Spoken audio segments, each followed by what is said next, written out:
আর যারা আল্লাহর খলিফা হবে, আল্লাহর প্রতিনিধি হবে, তারা কখনো সাধারণ হতে পারে না।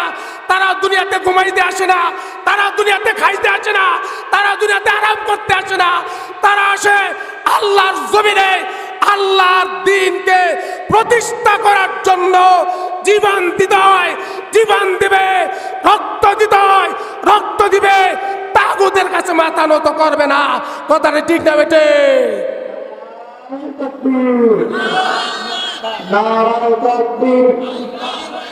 কোরআন শোনানো, ঘরে ঘরে যাওয়া, নারায়ণ তাকবীর।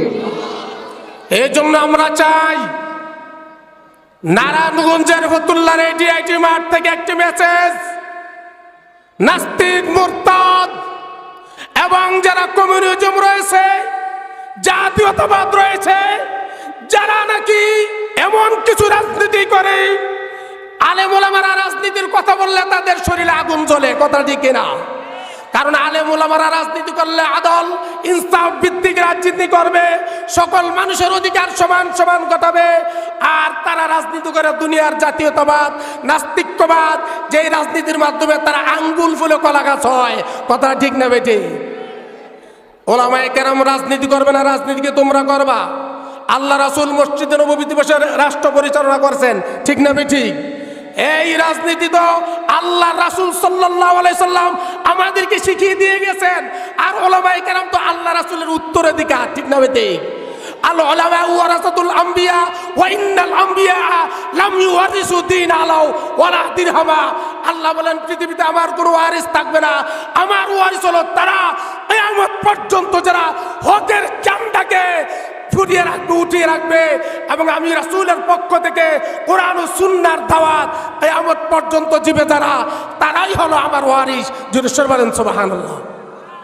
আর সেই যোগ্য ওয়ারিস তৈরি করার জন্য আমাদের সারা বাংলাদেশে এবং যুগে যুগে প্রত্যেকটা সেক্টরে, প্রত্যেকটা সেন্টারে আমাদের যেই দ্বীনি প্রতিষ্ঠান, কওমি মাদারিসগুলো রয়েছেন, হক্কানি শিক্ষা প্রতিষ্ঠানগুলো রয়েছেন, তারই পাশাপাশি এই আমাদের ডিআইটি মাঠের সংলগ্ন তাহমিদুল কোরআন ফতুল্লার এই মাদ্রাসা, আমাদের সেই হেফজখানাটা আমাদের উচ্চ শিক্ষার জন্য, আমাদের সন্তানদের জন্য দরকার আছে না নাই? আওয়াজে বলেন দরকার আছে না নাই? অন্য অন্য শিক্ষার জন্য আমরা হাজার হাজার টাকা খরচ করি, অথচ মাদ্রাসা শিক্ষার জন্য টাকার কথা বেশি কইলে আমাদের গাও চুলকায়, আমরা সামনে আগাইতে রাজি না, ঠিক না বেটি? বাংলা, অঙ্ক, ইংরাজি এই বিষয়গুলো আমরা কোচিং করাইতে গিয়া, প্রাইভেট করাইতে গিয়া, ইংলিশ মিডিয়াম মাদ্রাসা, ইংলিশ মিডিয়াম স্কুলে, কলেজে পড়াইতে গিয়া লক্ষ লক্ষ টাকা আমরা ড্যামারেজ দিতে পারি, কিন্তু ইসলাম শিক্ষার জন্য আমরা বেশি টাকার কথা শুনলে আমাদের ভালো লাগে না। কথা ঠিক কিনা? তাহলে বোঝা গেল যারা নাকি এই অবস্থা তৈরি হয়, যাদের নাকি এই জিনিসটা ভালো লাগে না, তাদের ইমানের দুর্বলতা আছে না নাই? যাদের মধ্যে ইমান আছে, যাদের মধ্যে ইমানের স্পিড আছে, তারা কখনোই চিন্তা ভাবনা করতে পারে। তাই আমি আপনাদেরকে বলবো, আল্লাহ পাক রব্বুল আলামিন আপনাকে আমাকে সুযোগ দিয়েছেন, কারণ একবার যদি আমরা পৃথিবী থেকে সরে যাই আর দ্বিতীয়বার আসবো না। যেহেতু সুযোগ পেয়ে গিয়েছি, যেন আমার এই সুযোগটা প্রত্যেকটা কদমে কদমে, প্রত্যেকটা ইঞ্চি ইঞ্চি, প্রত্যেকটা মিনিটে মিনিটে আল্লাহর দ্বীনের জন্য আমরা যাতে সময় ব্যয় করতে পারি। আর সময় ব্যয় করার জন্য আমাদের যাতে এই মাদ্রাসাগুলো আমাদের কাজে লাগে। আমরা এখান থেকে আল্লাহর দ্বীনের, কোরআনের এমন সৈনিক তৈরি করতে চাই যারা ইসলাম প্রতিষ্ঠার জন্য অকাতরে জীবন দিবে, কিন্তু তারপরও তারা ঈমান ছাড়বে না। কথাটা ঠিক না বেঠে? যেমন সাহাবায়ে কেরাম, তাবিঈন, তাবে তাবিঈন, আইম্মায়ে মুজতাহিদিন, সালফে সালিহিন, যুগের পর যুগ আমাদের মুরব্বিয়ানে কেরাম যারা সিরিয়াল বাই সিরিয়াল যারা ইসলামের দাওয়াত দিয়েছেন, প্রত্যেকটা মানুষ নবী এবং রাসূল সহকারে সাহাবীরা, সাহাবীদের পরে তাবিঈন, তাবে তাবিঈন যারা সত্যের কথা বলেছেন, ইসলামের কথা বলেছেন, যারা সত্যকে তুলে ধরেছেন, তারা কখনোই পৃথিবীতে শান্তিতে থাকতে পারেন নাই। ঠিক না বেঠি? আল্লাহ রাসূল সাল্লাল্লাহু আলাইহি ওয়াসাল্লাম 40 বছর পরে নবুয়তি লাভ করার পরে দীর্ঘ যে 23 বছর বেঁচে ছিলেন, 23 বছর শান্তিতে কাটাইতে পারেন নাই। ঠিক না বেটি?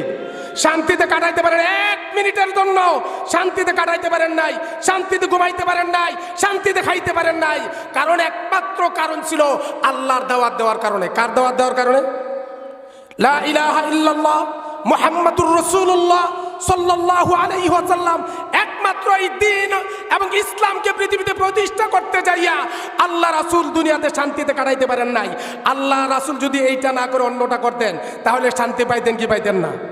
তাই আপনাদের কাছে আমার একটু উদাত্ত আহ্বান থাকবে, আমরা যতদিন পৃথিবীতে বেঁচে থাকবো আল্লাহর দ্বীন ইসলামকে যেন আমরা আমাদের নিজের জীবনে বাস্তবায়ন করতে পারি।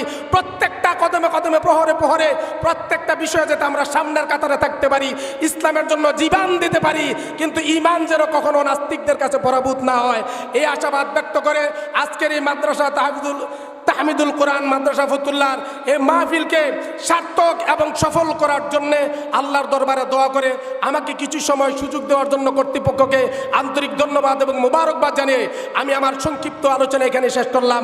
ওয়ামা